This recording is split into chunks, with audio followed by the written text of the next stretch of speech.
Sed bienvenidos a una grabación más del curso de iniciación para ministros extraordinarios de la Sagrada Comunión. En este caso estamos en la tercera sesión del cursillo dedicada a la comunión llevada a los enfermos y en este vídeo en concreto vamos a tratar el aspecto práctico, vamos a hablar de la celebración de la comunión llevada a los enfermos y de la manera de realizarla. Como hicimos al hablar del ministerio de ayudar al que preside la celebración a dar la comunión, me gustaría empezar con unas notas previas muy sencillas. La primera sería plantear un ideal. El ideal es que la comunión llevada al enfermo debería estar vinculada de alguna manera al domingo y a la celebración de la Eucaristía que celebra, valga la redundancia, toda la comunidad parroquial, porque sus miembros enfermos o ancianos o impedidos no están excluidos de la comunidad eclesial, de la comunidad parroquial, por el hecho de no poder acudir presencialmente a la celebración. Por tanto, ¿cómo se realiza este ideal? Pues no sé, hombre, obviamente se debería realizar llevando la comunión en domingo, incluso llevarla inmediatamente después de la misa parroquial. Quizá en algunos sitios se hace con mucho fruto, los ministros recogen la comunión justo al acabar la celebración y la comunidad cristiana puede rezar por ellos. En cualquier caso, en las descripciones más antiguas que tenemos de la Eucaristía, como es la descripción que hace San Justino en el siglo II, hacia el año 150, aparece precisamente que al acabar la celebración se llevaba la comunión a los enfermos, a los que no habían podido acudir por causa de enfermedad o por estar encarcelados. Sea como fuere, este ideal, que no siempre se puede llevar directamente a la práctica, debería inspirar nuestra pastoral de los enfermos y en concreto este acto de llevar esta celebración, de llevar la comunión a los mismos. La segunda nota previa que me gustaría hacer notar es que la pastoral de enfermos debería implicar a toda la comunidad.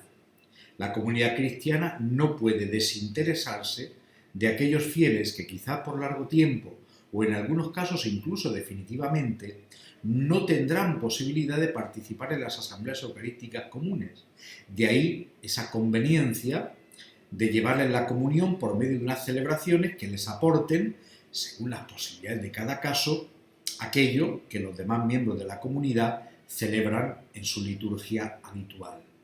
Por eso, como comentaba antes, esa experiencia de algunas parroquias de, al finalizar la misa dominical, entregar a los ministros que van a llevar la comunión las sagradas formas para que las puedan llevar y aprovechar para que la comunidad rece por ellos, puede ser una oportunidad preciosa para que la comunidad cristiana no olvide a sus miembros enfermos. Una tercera nota previa sería que la comunión llevada a los enfermos es una celebración. Es una celebración y debe ser un momento, por tanto, significativo, importante para la fe de la persona a la que vamos a llevar la comunión. En ese sentido, tenemos un ritual y está escrito como en la celebración y lo vamos a ver ahora, pero hay que evitar ese seguir la celebración tan al pie de la letra que resulte fría, que resulte distante. Hay que adaptarse un poco a la realidad del enfermo. Hay que hacer una celebración cercana, participativa. Por ejemplo, necesitamos elementos externos, que incluso se le puede invitar a los familiares del enfermo a poder prepararlos, los propios de una celebración festiva, un mantel de fiesta, unas flores, unas luces, alguna imagen, evidentemente un crucifijo. En cualquier caso, que muestren que no es la comunión una cosa más de tantas que el enfermo ha hecho a lo largo del día y que pasan, pues eso, sin pena ni gloria, en la monotonía de un tiempo difícil de vivir para el enfermo, que sea realmente un momento de encuentro con Cristo, esa participación activa de la que hablábamos para la Eucaristía, pero que vale para toda celebración litúrgica. Bien, ¿cómo es el rito de la comunión llevada a los enfermos? Pues mirad, si nos vamos a nuestro ritual, al ritual que os he presentado en su momento, ritual y directorio para los ministros extraordinarios de la comunión de la provincia eclesiástica de Granada, que es la nuestra, vamos a ver que ahí hay dos posibilidades, el rito ordinario y el rito breve. Vamos a ver cómo es el rito ordinario. Si abrimos el ritual, vamos a encontrar esto que reproduzco ahora en la pantalla. Dice que al llegar, el ministro saluda con sencillez y con afecto a los presentes, diciendo, si lo juzga oportuno, las siguientes palabras u otras semejantes: que la paz reine en esta casa y en todos los que moran en ella, o que la paz del Señor sea con vosotros o contigo. El ritual no prevé empezar en el nombre del Padre, del Hijo y del Espíritu Santo, pero tampoco habría ninguna dificultad. De hecho, ahora hablaremos más adelante de este comienzo de la celebración y haré alguna puntualización. Una vez que ha comenzado la celebración, el ministro deja el Santísimo Sacramento, es decir, el portaviático que contiene las sagradas formas, lo deja sobre la mesa. Se ha preparado, pues si es posible, un mantel, si no, pues nosotros llevamos un pequeño corporal o purificador, un paño sobre el que dejamos el sacramento. Esto lo hacemos presente por medio de unos momentos de adoración, siendo consciente de esa presencia del Señor. Y entonces llega el acto penitencial, muy parecido al de la misa. El que dirige esta celebración dice: hermanos, preparémonos para esta celebración reconociendo nuestros pecados. Todas estas fórmulas obviamente se pueden ir adaptando. Y entonces el acto penitencial se hace con una de las siguientes fórmulas: el yo confieso de la misa, la letanía Señor ten misericordia de nosotros porque hemos pecado contra ti, muéstranos Señor tu misericordia y danos tu salvación, o bien el Señor ten piedad, precedido de unas frases que lo introducen como aclamaciones a Cristo: tú que has venido a sanar los corazones afligidos, Señor ten piedad, etc. En el ritual tenemos varias posibilidades para esto y podemos alternarlas unas con otras exactamente igual que se hace en la misa. Una vez que se ha dicho una de estas fórmulas, el ministro concluye diciendo: Dios Todopoderoso, tenga misericordia de nosotros, perdone nuestros pecados y nos lleve a la vida eterna. Y todos responden amén. Es importante insistir en esos momentos de silencio para que el enfermo pueda de alguna manera mirar en su interior y hacer pues un pequeño examen de conciencia, reconociéndose pecador. Luego vendría la celebración de la palabra de Dios. El Concilio Vaticano II nos ha recordado que no hay celebración litúrgica sin la palabra de Dios, que ya es un verdadero encuentro con Cristo. Por tanto, una vez terminado el acto penitencial, se proclama la palabra de Dios, una o varias lecturas. Claro, por lo que decíamos de vincular esta celebración con el domingo, lo ideal sería proclamar las lecturas del domingo, al menos el Evangelio. Si es una solemnidad, pues proclamar la lectura de la misa, de esa solemnidad, de la misa del día. Esto también lo tenemos que adaptar con sentido común. Si urge el tiempo o hay otras circunstancias, como por ejemplo que el enfermo está muy fatigado y por tanto no va a aguantar una celebración excesivamente larga, puede leerse como lectura bíblica algún fragmento breve de la Escritura de los que se proponen en el ritual, que son 2 o 3 versículos relacionados con la Eucaristía. Obviamente, el ministro extraordinario de la comunión no puede predicar la homilía. Una cosa que sí está prevista en el ritual es que el sacerdote, el párroco, pueda proporcionar una breve homilía que puede llevarse escrita, bien preparada, clara en las ideas y muy breve, fácil para su comprensión. Esto, pues habrá algunos sitios donde se haga, otros sitios donde no. Ya digo que la celebración tenemos que adaptarla a las realidades del enfermo, de la parroquia, del ministro. Eso no quita para que en este momento, no haciendo la homilía, como digo, porque el ministro no puede hacerlo, sí tenga unas palabras de acción de gracias a Dios por su palabra, de exhortación al enfermo, etc. De repetirle pues, algún fragmento de la lectura que se ha escuchado, o como mejor veáis, siempre buscando ayudar al enfermo a interiorizar esa palabra que también es para él. Después de esta proclamación de las lecturas, vendría la liturgia de la comunión. Se comienza rezando el Padre Nuestro. Hay una monición que lo introduce. Ahí tenéis las dos que aparecen en el ritual, que también se pueden adaptar. Con el tiempo cada vez dependeremos un poquito menos en estas municiones del ritual y podremos hacerlas más nuestras, más improvisadas, sin que pierdan por ello profundidad y calidad, ¿no? Antes de recibir el cuerpo santísimo de Jesucristo, pide, hermano, junto con nosotros el pan del cielo, diciendo como Cristo nos enseñó, y se reza el Padre Nuestro. Bien, acaba el Padre Nuestro y es el momento de que el enfermo reciba la comunión. Ese es el momento, ahora es el momento, en el que el ministro abre el portaviático y muestra a todos los presentes la sagrada forma. Y como de costumbre, dirigiéndose al enfermo, dice: este es el Cordero de Dios que quita el pecado del mundo, dichosos los llamados a la cena del Señor. El enfermo, y si alguien más va a comulgar también, responde diciendo: Señor, no soy digno de que entres en mi casa, pero una palabra tuya bastará para sanar. Entonces el ministro le da al enfermo y a los que van a comulgar el Santísimo Sacramento con la fórmula habitual: el cuerpo de Cristo. Amén. Después de esto vendría un momento de silencio.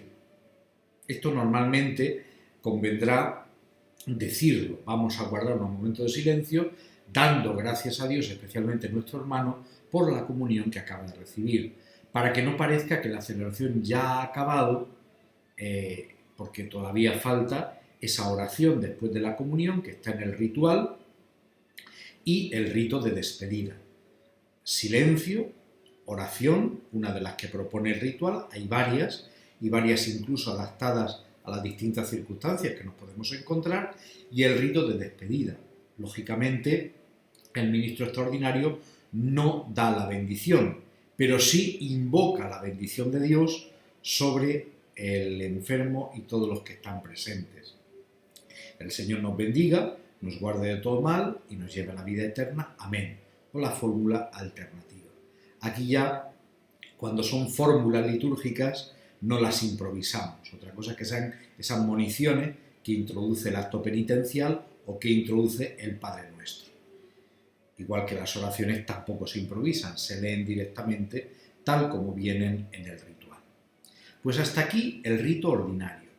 El rito abreviado sencillamente consta de una antífona inicial, que es una pequeña oración tomada de Santo Tomás de Aquino, o sagrado banquete en el que Cristo se da como alimento. En él se renueva la memoria de su pasión, el alma se llena de gracia y se dona prenda a la gloria futura. También podría venir aquí, en vez de esa antífona, una lectura muy breve. Y luego ya directamente se pasa a la comunión. Este es el Cordero de Dios, se da la comunión y se hace la oración después de la misma. Como veis, en este rito breve no hay acto penitencial, no hay liturgia de la palabra, no se reza el Padre Nuestro y prácticamente se reduce al acto de la comunión. Ahora veremos cuándo se utiliza este rito abreviado. Porque esto es todo lo que dice el ritual, pero claro, aquí quedan una serie de preguntas que se podrían responder. Por ejemplo, ¿qué debo preparar para llevar la comunión al enfermo? Obviamente necesitamos un portaviático, es decir, una cajita especialmente dedicada para llevar las sagradas formas. Normalmente se venden con una pequeña cartera muy práctica, donde también irá pues, un pequeño purificador o un pequeño corporal para poder depositar el portaviático, como hemos dicho antes, cuando llegamos a la casa. También conviene llevar, lógicamente, el ritual para leer las oraciones, una Biblia, un Nuevo Testamento o algo similar, como el librito del Evangelio del día, para proclamar la palabra de Dios. Bien. Tampoco estaría de más, si es posible, pues llevar al enfermo la hoja parroquial o algo similar para resaltar que el enfermo sigue perteneciendo a su parroquia y recibe así noticias de la misma. Una pregunta importante: ¿cuándo recojo la comunión? Pues inmediatamente antes de llevarla. Hay parroquias, como os decía, donde se recoge al final de la misa dominical en la que el ministro participa e inmediatamente va a llevar a los enfermos. No siempre puede ser así, pero en cualquier caso no se puede recoger con antelación. Se recoge para llevar la comunión, pero no podemos llevar el Señor con nosotros y estar haciendo otro tipo de cosas. No, directamente. Las dificultades que pueda haber no justifican el hecho de recogerlo con antelación y creo que esto más o menos se entiende bien. Puede ocurrir que lleguemos a la casa y el enfermo ha seguido o esté siguiendo la misa por medio de la radio o por medio de la televisión. Ahora, pues gracias a Dios y especialmente después de la pandemia, tenemos muchísimas posibilidades para ello y están haciendo mucho bien a los enfermos. Pero tenemos que entender bien que seguir la misa por radio o por televisión no es participar en la misa. Participar en la misa se hace estando integrado en la asamblea. El enfermo sigue la misa y eso le ayuda. ¿Le ayuda por qué? Primero, porque cuando está viendo la misa por televisión o escuchándola por radio, el enfermo está en una actitud de oración. Además está escuchando la palabra de Dios y de alguna manera está en comunión con su parroquia o con la iglesia en ese sentido. Por eso, cuando llegamos, vamos a aprovechar ese ambiente de oración. Vaya por donde vaya la misa, por la radio o la televisión, interrumpimos, porque el enfermo va a recibir la comunión. La hacemos por el rito abreviado, es decir, omitimos la liturgia de la palabra porque el enfermo o la ha escuchado o la va a escuchar, omitimos el Padre Nuestro que se rezará en su momento, etc. y sencillamente le damos la comunión. Luego le invitamos a que siga viendo o oyendo la misa por radio o por televisión. Para esto está previsto ese rito abreviado. Como digo, no entendemos que el enfermo está participando en la Eucaristía por el hecho de verla, pero sí aprovechamos ese ambiente de oración en el que el enfermo está siguiéndola por radio o televisión. Os decía antes que iba a hacer alguna puntualización sobre el hecho del comienzo de la celebración. Lógicamente llegamos a la casa y hay un saludo y una acogida humana. Saludamos a los familiares, saludamos al enfermo, nos interesamos por él, etc. Eso está muy bien y obviamente tiene que ser así. Pero tiene que quedar claro que hay un momento en el que la celebración comienza y tenemos que preparar al enfermo y a los familiares para ello. Vamos ahora a comenzar la celebración, lo hacemos en silencio, lo hacemos rezando por nuestro hermano, etcétera, etcétera. Porque es muy importante que la celebración de la comunión llevada al enfermo no pierda su carácter sagrado, no se banalice. Por tanto, ahora empezamos la celebración. Lo hacemos en el nombre del Padre, del Hijo y del Espíritu Santo, o lo hacemos con el saludo que indica el ritual. Los familiares deben estar presentes. Invitados están, claro que sí, salvo que no quieran, salvo que se nieguen a ello, en cuyo caso, obviamente, lo respetamos, pero sería bueno que acompañasen al enfermo en ese gesto y que, si es posible, y son cristianos, recen por él. Se les invita, pero no se les fuerza. ¿Han de comulgar los familiares? No, no parece oportuno.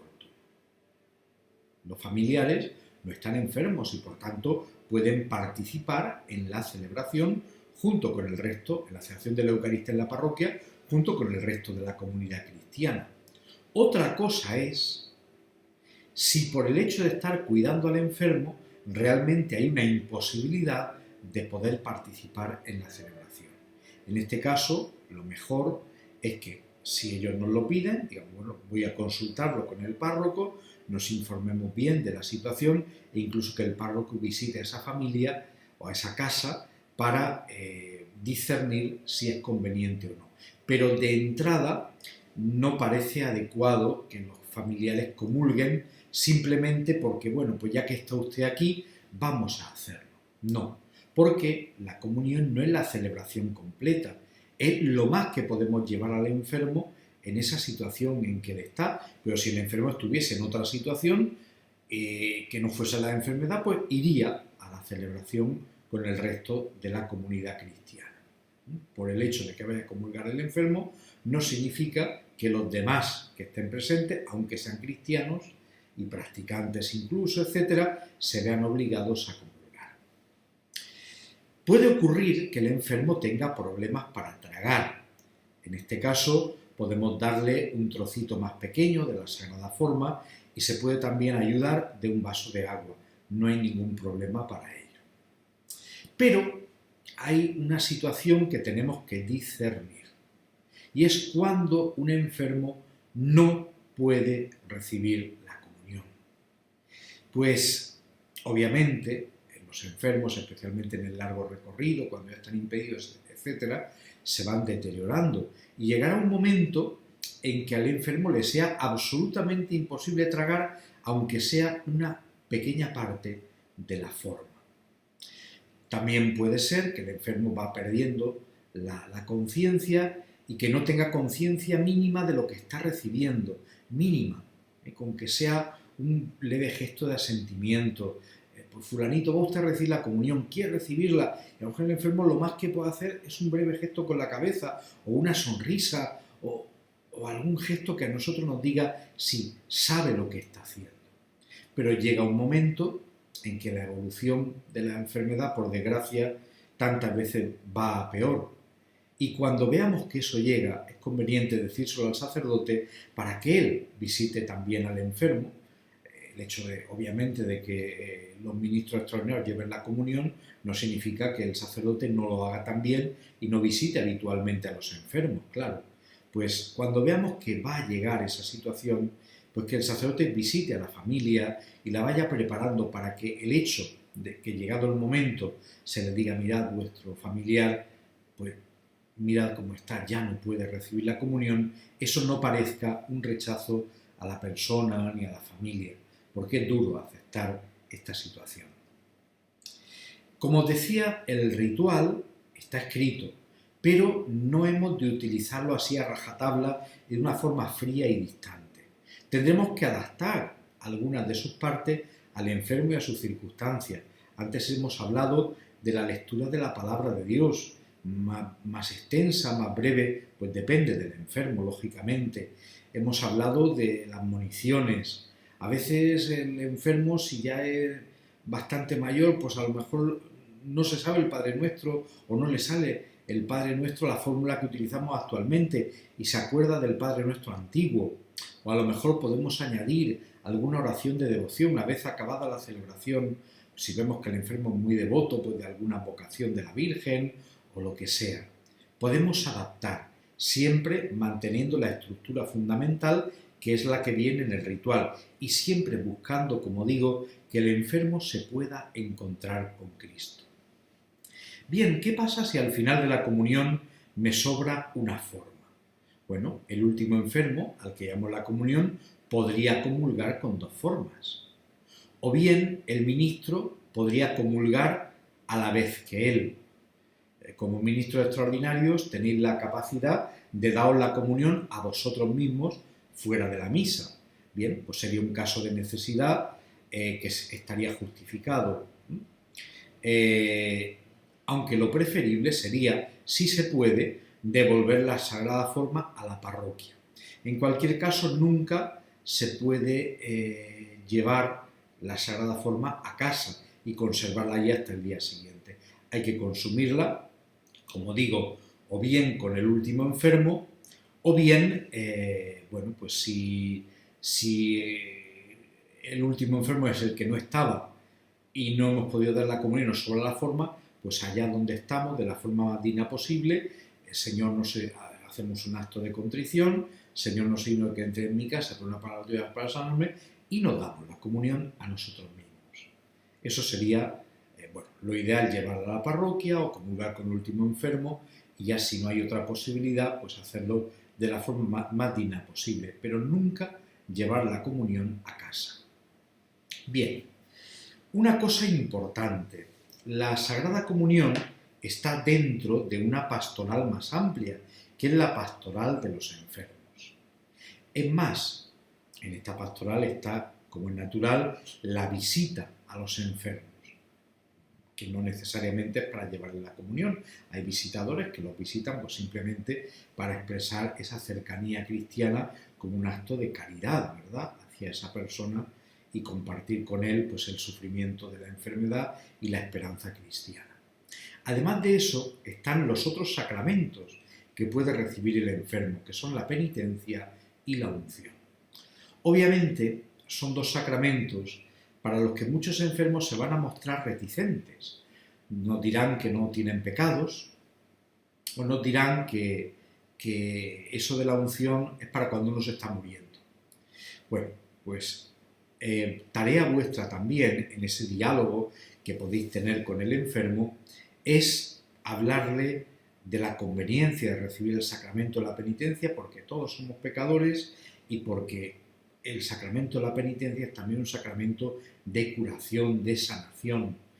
Y ciertamente el estar postrado en una cama, en la monotonía del día, efectivamente da ocasión pues, a muchas tentaciones, ¿verdad? Y a muchas ocasiones de desesperación que pueden derivar en el pecado. Por tanto, la penitencia es un sacramento también para el enfermo. Y la unción es la unción de enfermos. No es el sacramento del moribundo, es el sacramento del enfermo grave. Si vemos que el enfermo agrava en su situación, o vemos que es un anciano que, aunque no tenga una especial enfermedad, pero sí que ya está muy debilitado, lo que sea, le podemos aconsejar pues, que llamar al párroco y que pueda recibir este sacramento, que no es para prepararlo para la muerte, sino para ayudarle en la vivencia cristiana de la enfermedad. Finalmente estaría el tema del viático, que es el último punto que me gustaría tratar. El viático es la comunión que se recibe, ahora sí, en el momento de la agonía, es la última comunión que recibimos en la vida, ya en el momento en que estamos para partir de este mundo. El viático normalmente es administrado por un sacerdote. Como digo, es la última comunión que toma el enfermo antes de partir a la casa del Padre, acompañado por los hermanos de la Iglesia. Cristo, por medio del viático, une al enfermo a su Pascua en el momento ya de pasar de este mundo al Padre. Es, por tanto, en el momento de la agonía. Puede ocurrir que lleguéis a casa. Lo normal es que, como digo, el viático es administrado por el presbítero. Pero es posible, como digo, que lleguéis a casa del enfermo, el enfermo está agonizando, ves que todavía puede recibir la comunión, cosa que no va a ser habitual, pero a veces es posible que pase, y no localicéis al sacerdote, pues le podéis dar la comunión bajo forma de viático, que es una celebración muy parecida a la que hemos visto antes, pero con alguna pequeña variante que paso a explicar. Es una celebración muy significativa. Un hermano nuestro está a punto de celebrar la Pascua definitiva hacia el Padre y en este momento lo acompañan sus hermanos en la fe, los familiares, etc., y uniendo el sacrificio de Cristo a la Pascua del enfermo. Es por ello que se permite que el rito del viático excepcionalmente, me expreso mejor. Por eso, antes hemos dicho, los familiares pueden comulgar, no deben en la comunión llevada de enfermo, en el viático sí, para unirse a él en este momento. Ya veis que es una celebración que rara vez vais a celebrar, pero quiero explicarla por si alguna vez os vieseis en esa situación. Un ministro extraordinario, en caso de verdadera necesidad, puede administrar el viático. El rito es como sigue. Hay un saludo y una monición, esto está en el ritual, ¿vale? Se hace el acto penitencial y la celebración de la palabra de Dios, obviamente muy breve, porque el enfermo está agonizando, y se añade el credo en forma de profesión de fe bautismal, de preguntas a las que se responde sí creo. ¿Crees en Dios Padre Todopoderoso? Sí creo, etc. Luego hay una pequeña oración de los fieles, unas súplicas por el enfermo, el Padre Nuestro, y ya se le da la comunión. Cuando se da la comunión en forma de viático se dice el cuerpo de Cristo y se responde amén. Y se añade el mismo Señor te guarde y te lleve a la vida eterna. Amén. Se hace la oración final y en vez de despedir la celebración se le da el beso de la paz al enfermo. Bien, pues hasta aquí esta parte práctica de la tercera sesión del cursillo de iniciación para los ministros extraordinarios de la Sagrada Comunión. El contenido del ritual lo tenéis en el ritual y directorio litúrgico pastoral para los ministros extraordinarios de la comunión, del que ya hemos hablado en otras ocasiones. Como siempre, hay otras alternativas. Por ejemplo, en la colección Celebrar del Centro de Pastoral Litúrgica hay un folleto que se llama Llevar la comunión a los enfermos, que también puede ser de ayuda. Como siempre, podéis en la página web rnavarro.info, donde habéis pinchado este vídeo, tenéis más información, materiales, tanto del tema de la comunión llevada a los enfermos, como de ministros extraordinarios, lectores y otros temas de pastoral litúrgica. Pues un saludo a todos y hasta la próxima vez.